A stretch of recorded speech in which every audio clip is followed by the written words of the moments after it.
Good evening student.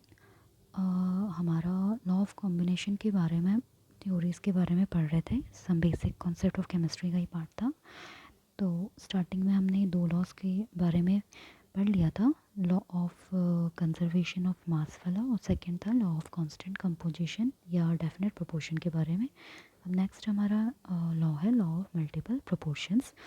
तो इस law के अकॉर्डिंग ये लॉ डिस्कवर किया था डाल्टन ने इन 1803।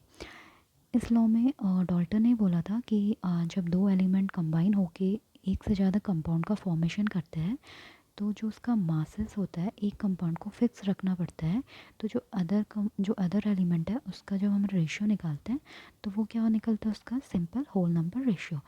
तो इसको हम डिफाइन कर सकते हैं, when to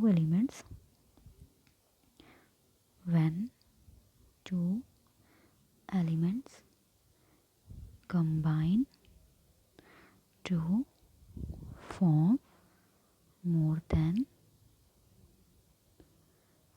one compound, then the masses of one of the elements which combine with a fixed mass of the other element are in a simple whole number ratio. तो इसके according मैं इसे define कर सकती हूँ।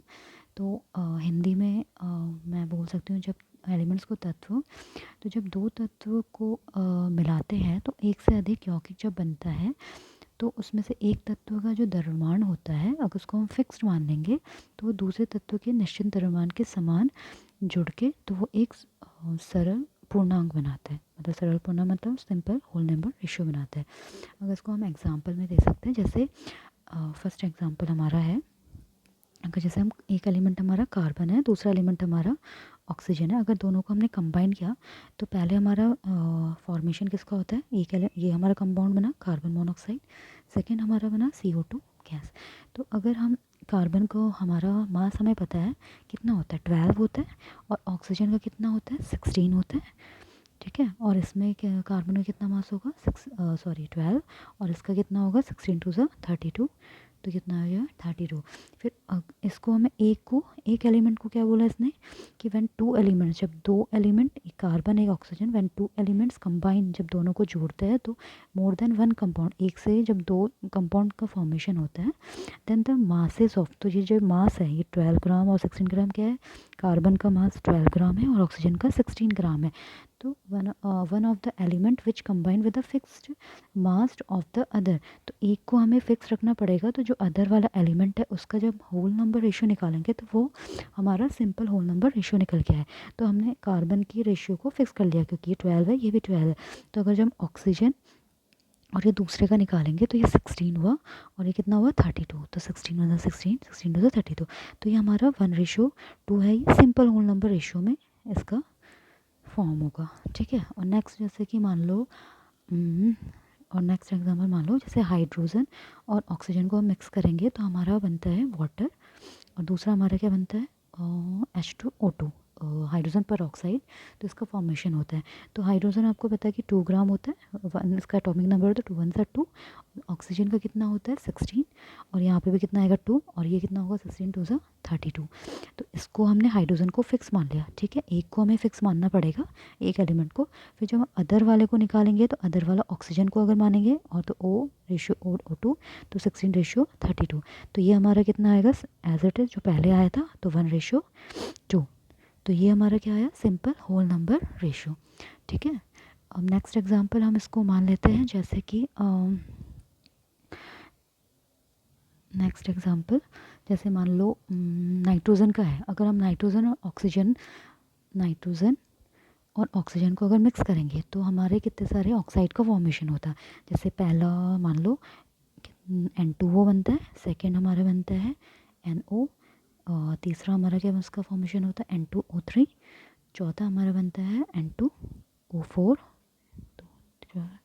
और तीसरा हमारा लास्ट वाला हमारा बनता है पांचवा N2O5। ठीक है, अब इसका जो वेट है, हम नाइट्रोजन का वेट फर्स्ट में हम नाइट्रोजन का लिख रहे हैं। ठीक है, तो इसका वेट कितना आ जाएगा, एंड नाइट्रोजन का कितना होता है 14, 14 टू ज़ा 28, तो ये 28 आया, और इसका कितना आएगा 14 क्योंकि सिंगल है, और यहाँ पे डबल है तो यहाँ पे 28, यहाँ पे भी डबल है तो 28, फिर यहाँ पे 28। ठीक है, अब यहाँ पे नेक्स्ट में हम ऑक्सीजन का लेते हैं। ठीक है, ऑक्सीजन का वेट कितना हो जाएगा, यहाँ पे सिंगल ऑक्सीजन है तो कितना आ जाएगा 16, और यहाँ पे कितना आ जाएगा, सिंगल है 16, फिर यहाँ पे कितना है 3 है तो 16 3 ज़ा कितना होता है 16 ज़ा 48, और 16, फिर यहाँ पे 4 है तो 16 4 ज़ा कितना होता है 64 आ जाएगा, फिर 16 5 ज़ा कितना हो जाएगा 80। ठीक है, तो अब इसमें क्या है, एक को हमें क्या मानना पड़ेगा, फिक्स मानना पड़ेगा। ठीक है, तो एक को हमने फिक्स माना, तो अगर आप ऑक्सीजन को मानो या नाइट्रोजन को मानो, मेनली इसको फिक्स मान लेते हैं नाइट्रोजन वाले को, तो अगर इसे 14 14 कर दे तो नाइट्रोजन का कितना कर दिया 14।